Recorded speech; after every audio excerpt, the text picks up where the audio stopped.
Cricket की दुनिया में जब कोई खिलाड़ी 100 रन बनाता है या कहते हैं शतक लगाता है तो उसका बड़ा सम्मान होता है। एक ऐसा शतक लगा है जो खेल की दुनिया के बाहर का है और जिसका सम्मान न सिर्फ खेल प्रेमी बल्कि दुनिया भर के कई देश के लोग, देश के नेता, जिसमें भारत तो शामिल है ही, सब कर रहे हैं। तो आखिर यह शतक किसने लगाया है? और अगर खेल की बात नहीं हो रही तो बात कहां की हो रही है? बात हो रही है इसरो की। इसरो ने अपना 100वां मिशन लॉन्च कर दिया है। अपने पूरे इतिहास में 100 सफल मिशन उसके पूरे हो चुके हैं। तो अपने आप में इसरो की यह बहुत बड़ी उपलब्धि है और इस पूरी उपलब्धि के सफर को आज जानना जरूरी हो जाता है इस खबर के साथ में कि अभी हालिया खबर क्या है और कौन कौन सी महत्वपूर्ण बातें हैं, एक एक करके देख लेते हैं। सबसे पहले जानेंगे कि आज की खबर क्या है, उसके बाद देखेंगे कि यह खबर अभी चर्चा में क्यों है। जैसा कि मैंने आपसे बताया, शतक लगा है। लॉन्चिंग व्हीकल के जो मिशन थे 100 सफल पूरे हो गए हैं इसरो के। इसके बाद हम देखें, नाविक प्रणाली का भी नाम इसमें सामने आ रहा है। नाविक प्रणाली का नाम इसमें सामने इसलिए आ रहा है क्योंकि जिस मिशन में 100वें मिशन में हमने बात की सैटेलाइट को अंतरिक्ष में ले जाने के लिए, जिसे सफल कर दिया गया है, वह नाविक प्रणाली के लिए ही सैटेलाइट लॉन्च हुई है। उसके बाद इसरो के जो 100 मिशन हैं उनका पूरा सफर देखेंगे कि किस किस प्रकार की सैटेलाइट से कितने मिशन सफलतापूर्वक हमने पूरे किए। उसके बाद वो कौन कौन से प्रमुख सैटेलाइट हैं, वर्तमान में कौन से सैटेलाइट हैं जो चर्चा में हैं, जिनका उपयोग हम कर रहे हैं, सबसे ज्यादा किसका उपयोग किया है। उसके अलावा एक बड़ा सवाल कि जितने भी यह मिशन लॉन्च किए गए हैं यह एक ही स्थान से लॉन्च किए गए हैं और वो है श्रीहरिकोटा। तो आंध्र प्रदेश का यह श्रीहरिकोटा इतना खास क्यों है कि सारे मिशन इसरो यहीं से लॉन्च कर रहा है जबकि भारत इतना बड़ा देश है। और अंत में एक सवाल जो इस टॉपिक पर आपकी पकड़ को और मजबूत करेगा।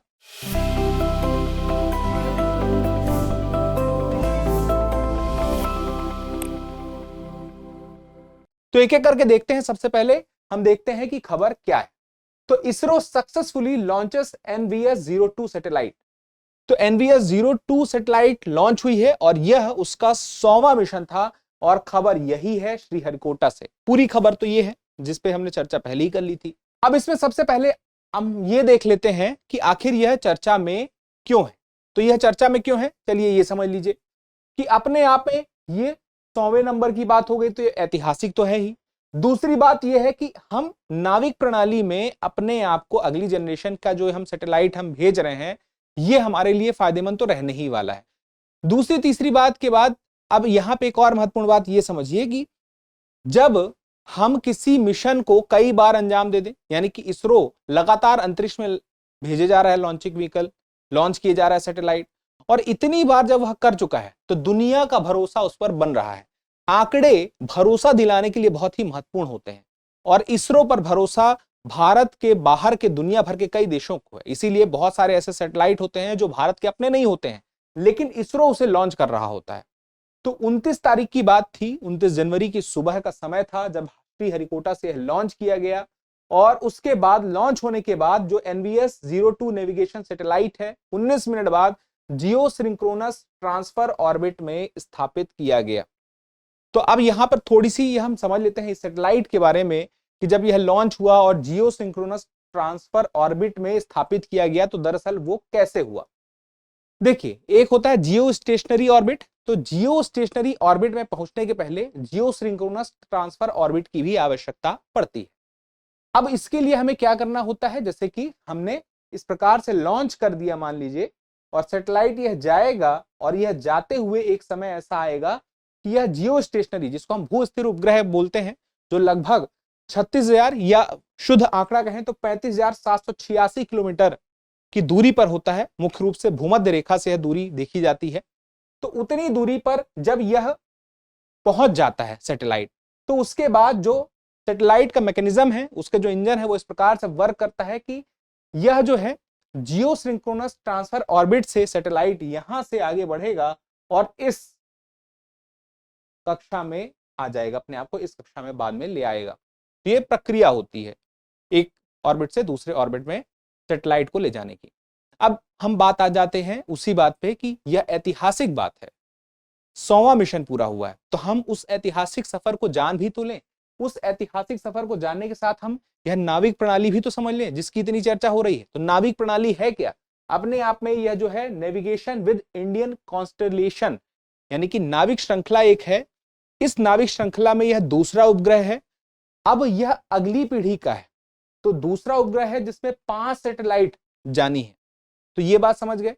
अब यहां पे बात आ जाती है, ये नाविक प्रणाली है क्या? कुल मिला के एक नेविगेशन प्रणाली है। इस नेविगेशन प्रणाली से फायदा क्या होगा?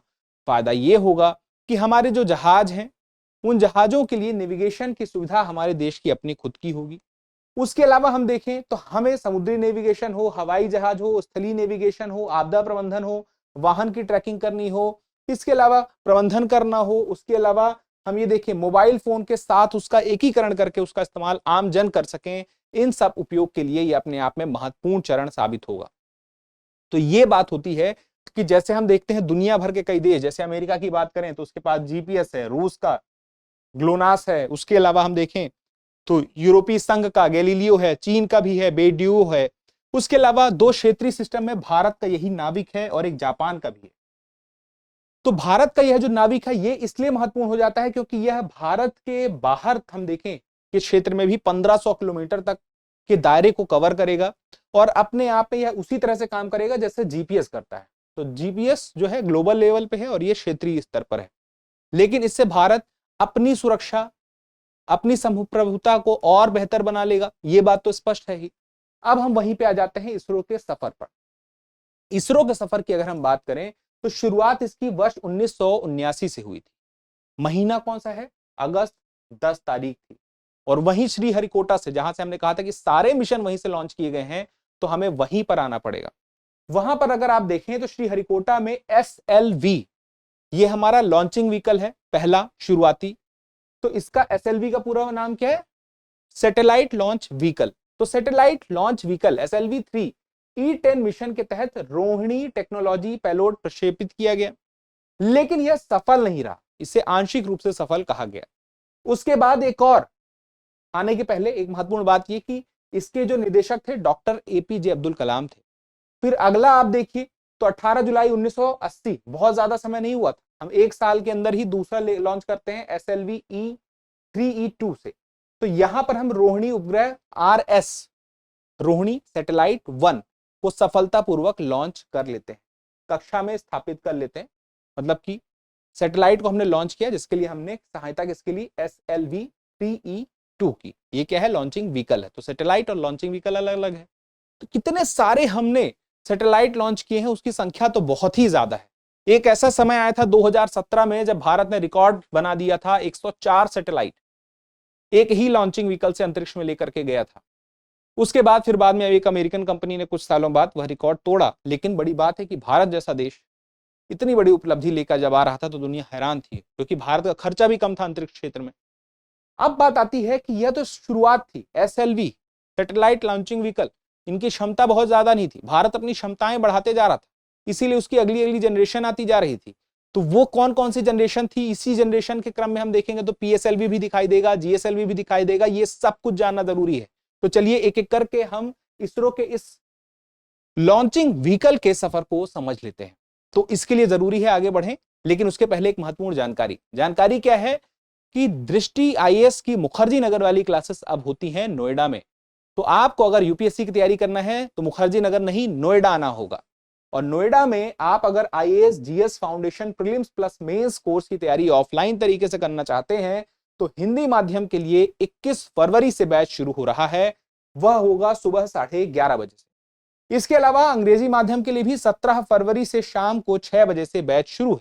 अगर आप हिंदी माध्यम से तैयारी करना चाहिए इंग्लिश मीडियम से, दोनों के लिए नोएडा सेक्टर 15 में विकल्प आपके लिए मौजूद है। अगर आपको कोई डाउट है, अगर आपके मन में यह तो है कि आपको UPSC की तैयारी करनी है, अगर आपके मन में तो है कि आपकी क्लासेस करनी है, या तो आपके मन में कोई और भी संशय है, तो आप चाहें तो हमें कॉल कर सकते हैं 87501 में, जिसमें एक्सपर्ट की सही सलाह आपके काम आने वाली है।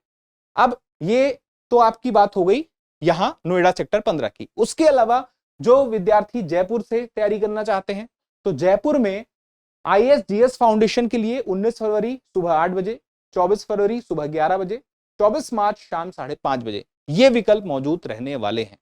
उसके अलावा लखनऊ में भी UPSC GS फाउंडेशन की जिनसे तैयारी करनी है, यानी कि IAS GS फाउंडेशन के लिए भी तो वह भी 20 फरवरी सुबह 11:30 बजे से विकल्प मौजूद है। इसके अलावा उत्तर प्रदेश में ही प्रयागराज से अगर कोई तैयारी करना चाहता है तो वहां पर भी नया फाउंडेशन बैच 19 फरवरी से सुबह 8 बजे से शुरू हो रहा है। तो ये सारे सेंटर से अगर आप ऑफलाइन क्लासेस लेना चाहते हैं तो आप जाइए, अपनी क्लासेस लीजिए, तैयारी शुरू कीजिए, क्योंकि क्लासेस कब से शुरू होंगी, कितने तारीख से शुरू होंगी, आपके सामने है। आप चाहे तो सेंटर में जाके जानकारी ले सकते हैं, उनसे बात कर सकते हैं, सेंटर को, क्लासरूम को देख सकते हैं, समझ सकते हैं। अब इसके बाद भी आपके मन में कोई डाउट है तो हमारे एक्सपर्ट से बात करने के लिए आपको क्या करना होगा, कॉल करना होगा 8750187501 पर। तो ये मुख्य बात थी। चलिए अब आगे आ जाते हैं इस इसरो के मिशन के सफर पर। अब देखिए, श्रीहरिकोटा से ही सारे हुए हैं 100 के 100, ये तो मैंने आपको बता दिया। SLV satellite launch vehicle mission 3 इससे अलग से लॉन्च हुए, 2 पहले हुए थे, तो कितने हो गए, 5 हो गए।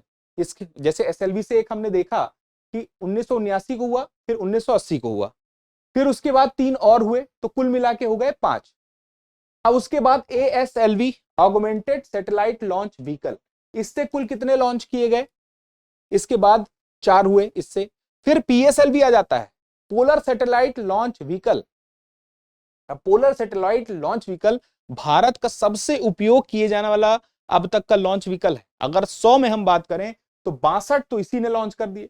तो इसरो का मुख्य लॉन्च व्हीकल कौन सा है, यही है PSLV, polar satellite launch vehicle. इसके बारे में तो आपने बहुत ज्यादा अगर पहले पढ़ा है तो जानकारी रखते होंगे, क्योंकि ये कई बार चर्चा में रहा है। इनफैक्ट हम बात करें, पहला 2008 का मिशन हम देखें चंद्रमा वाला, 2013 वाला मंगल का मिशन देखें, उसमें कौन दिखाई देता है, यही PSLV, जो भारत की क्षमता दिखाने की बात जब आई तो PSLV ने ही सबसे पहले अपने आप को आगे रखा। और इसी वजह से आप देखें तो इसकी योग्यता की वजह से ही इतने सारे मिशन हमने लॉन्च किए हैं। लेकिन उसके बाद जरूरत पड़ी कि और ज्यादा वजन को हम ले जा सके, और ज्यादा वजन को हम और ज्यादा दूरी तक ले जा सके। तो उसमें ज्यादा सक्षम कौन हुआ, GSLV, जियो सिंक्रोनस सैटेलाइट लॉन्च व्हीकल। इससे 16 लॉन्च हुए हैं और इन दोनों का ही उपयोग आज की डेट में PSLV और GSLV का ज्यादा मात्रा में होता है। इसके अलावा LVM-3 लॉन्च व्हीकल मार्क 3, ये आगे इसको और अपडेट किया गया, 7 लॉन्च इससे हो गए। फिर उसके बाद SSLV small satellite launch vehicle, 3 launch इससे हो गए। फिर पुनः प्रयोज प्रक्षेपण यान RLV जिसको बोलते हैं, मतलब कि एक ऐसा प्रक्षेपण यान है, लॉन्च व्हीकल, जिसका उपयोग हम एक बार उपयोग करने के बाद दोबारा कर सकें। एक बार इसका भी हमने उपयोग किया है। हालांकि अभी वो चलन में नहीं आया है कि हम लगातार इसी का ही उपयोग कर रहे हैं, लेकिन हम प्रयोग इस पर कर चुके हैं और सफल प्रयोग हम कर चुके हैं। फिर उसके बाद टेस्ट व्हीकल अबॉर्ट मिशन एक, और दूसरा है पैड अबॉर्ट टेस्ट PAT। ये दोनों एक जैसे, एक बार लॉन्च ये हुआ है मिशन और एक बार ये अलग से लॉन्च हुआ है। तो पैड अबॉर्ट टेस्ट ये गगनयान कार्यक्रम के लिए हुआ था। जैसे मान लीजिए, गगनयान कार्यक्रम भारत का एक बहुत ही आकांक्षी कार्यक्रम है, जिसमें हम चाहते हैं कि हम अंतरिक्ष में इंसान को भी लेकर जाएं। वहां पर आवश्यकता ये पड़ेगी, मान लीजिए कोई इमरजेंसी होती है और हमें वापस लेके आना है, कैसे हम लेके आएंगे, उसके लिए कुछ मिशन का प्रयास हुआ था पहले से टेस्ट करने के लिए, तो वो भी सफलतापूर्वक हमने पूरा किया था। तो ये सब मिला के कितने हो गए टोटल आपके, 100 सफल मिशन श्रीहरिकोटा से। लेकिन अभी ये है कि इनके बारे में थोड़ा थोड़ा और आपको जानना है। तो SLV क्या हो गया, शुरुआत हमने इसी से की थी 1979 से, लेकिन सफलता हमें पूर्ण रूप से मिली 1980 में, सैटेलाइट लॉन्च व्हीकल जिसको हम बोलते हैं, ठीक है। फिर उसके बाद संवर्धित सैटेलाइट लॉन्च व्हीकल, जिसको हमने क्या बोला था, ऑगमेंटेड, ठीक है। तो ऑगमेंटेड सैटेलाइट लॉन्च व्हीकल को हमने हिंदी में कहा संवर्धित सैटेलाइट लॉन्च व्हीकल। SLV और ASLV दोनों ही छोटे उपग्रहों के लिए महत्वपूर्ण थे। शुरुआत में हमारी क्षमता कम थी, तो हम कम वजन के उपग्रह ले जा सकते थे और पृथ्वी की निचली कक्षाओं तक ही ले जाने में ये सक्षम थे, और हमें जाना था आगे तक, भू स्थिर कक्षा तक जाना था, जो बहुत दूर है।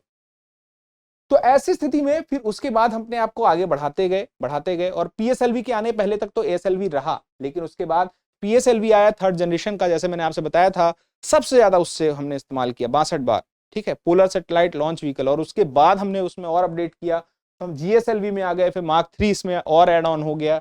तो जियो सिंक्रोनस सैटेलाइट लॉन्च व्हीकल और PSLV, इन दोनों में अंतर क्या है, हम शुरुआती स्तर पर ये अगर समझ लें, हालांकि उसमें भी बहुत सारी चीजें होती हैं कि लॉन्चिंग व्हीकल में बूस्टर वगैरह अलग से लगे रहते हैं, लेकिन फिर भी एक मोटा अंतर क्या होता है वो समझने वाली बात है। इसका जो आगे का संस्करण था, जैसे मार्क 3 था, तो हमने कुछ उसमें और ज्यादा इसकी क्षमता को बढ़ाया, यानी कि इसकी शक्ति को बढ़ाया, ज्यादा ऊंचाई तक ज्यादा वजन ले जाने में सक्षम रहेगा, ठीक है। तो इसका उपयोग तो किया ही जाता है, लेकिन अंतर क्या है, इन दोनों में, ये समझिए। जैसे मान लीजिए ये पीएसएलवी है और ये जीएसएलवी है। अब रॉकेट में हम देखें तो यहां पर जो फ्यूल होगा, जैसे कई सेक्शन बने होते हैं, तो एक सेक्शन में सॉलिड फ्यूल है मान लीजिए, फिर अगले में लिक्विड फ्यूल है, ये पीएसएलवी की बात हो रही है ना, फिर उसके बाद फिर सॉलिड फ्यूल और फिर उसके बाद लिक्विड फ्यूल और उसके बाद यहां पे आपकी सैटेलाइट होगी। ये क्रम रहता है पीएसएलवी का। जीएसएलवी में क्या होगा? अब जीएसएलवी में यहां पर आपका होगा सॉलिड फ्यूल, सबसे पहले सॉलिड फ्यूल ही होगा, फिर उसके बाद लिक्विड फ्यूल होगा, फिर उसके बाद यहां पे क्या होगा, फिर यहां पे क्रायोजेनिक इंजन होगा और फिर यहां पे सैटेलाइट होगा। तो आपने देखा कि यहां पीएसएलवी की तुलना में एक सेक्शन यहां पर कम है। ऊपर के हम जो देखते हैं सॉलिड लिक्विड फिर सॉलिड आता है, ठीक है, और फिर लिक्विड आता है, तो यहां पे सॉलिड आया, लिक्विड आया, फिर सीधे क्रायोजेनिक आ गया। तो क्रायोजेनिक की वजह से इसकी क्षमता बढ़ गई। एक तो ये देखिए भार कम हो गया अपने आप, इसी वजह से इसकी क्षमता बढ़ गई। और क्रायोजेनिक में भी हम जिस ईंधन का इस्तेमाल करते हैं वो समझना जरूरी है, तरल हाइड्रोजन और तरल ऑक्सीजन का इस्तेमाल करते हैं और उसे ही बहुत कम तापमान में हम रखते हैं। जैसे कि हाइड्रोजन की बात करें, तरल हाइड्रोजन को -253 डिग्री सेल्सियस में, और इसके अलावा हम अगर बात करें ऑक्सीजन की तो यह -183 डिग्री सेल्सियस में हम इसको तरल अवस्था में रखते हैं। तो ये तो बात हो गई, दोनों में अंतर क्या है मोटा मोटा। अब उसके बाद आगे एसएसएलवी भी है, ये भी छोटे और सूक्ष्म उपग्रहों को लॉन्च करने के लिए उपयोग किया जाता है 500 किलोग्राम तक के, और एसएसएलवी का इस्तेमाल भी होता है, इसका प्रयोग भी किया जाता है। छोटे जो उपग्रह होते हैं उसके लिए ज्यादा, निजी कंपनियों के लिए ज्यादा महत्वपूर्ण हो जाता है ये। उसके अलावा पुनः प्रयोग के बारे में तो मैंने आपसे बता ही दिया था कि अपने आप में इसका एक छोटा सा हिस्सा नष्ट होगा, बाकी हिस्सा इसका काम आ सकता है, वो दोबारा से हम उसका इस्तेमाल कर सकते हैं। तो हमने यह भी करके देख लिया है। उसके बाद अब बात यह आ जाती है कि श्रीहरिकोटा को लॉन्च पैड के रूप में क्यों चुना गया और हम कहीं क्यों नहीं कर रहे हैं, यह बड़ा अच्छा सवाल है। यहां पे देखने वाली बात यह है कि श्रीहरिकोटा कहां पर है। देखिए यह है आंध्र प्रदेश का क्षेत्र और इसी में समुद्र तट से लगा हुआ एक छोटा सा द्वीप है, वो है हमारा, वहीं पर श्रीहरिकोटा है, ठीक है। तो श्रीहरिकोटा की अगर हम बात करें तो इसके पीछे के जो कारण है एक एक करके समझ लीजिए। सबसे पहली बात है कि पूर्वी तट पर है, रणनीतिक रूप से हमारे लिए बेहतर है। कैसे कैसे है वो समझिए। भूमध्य रेखा के करीब है।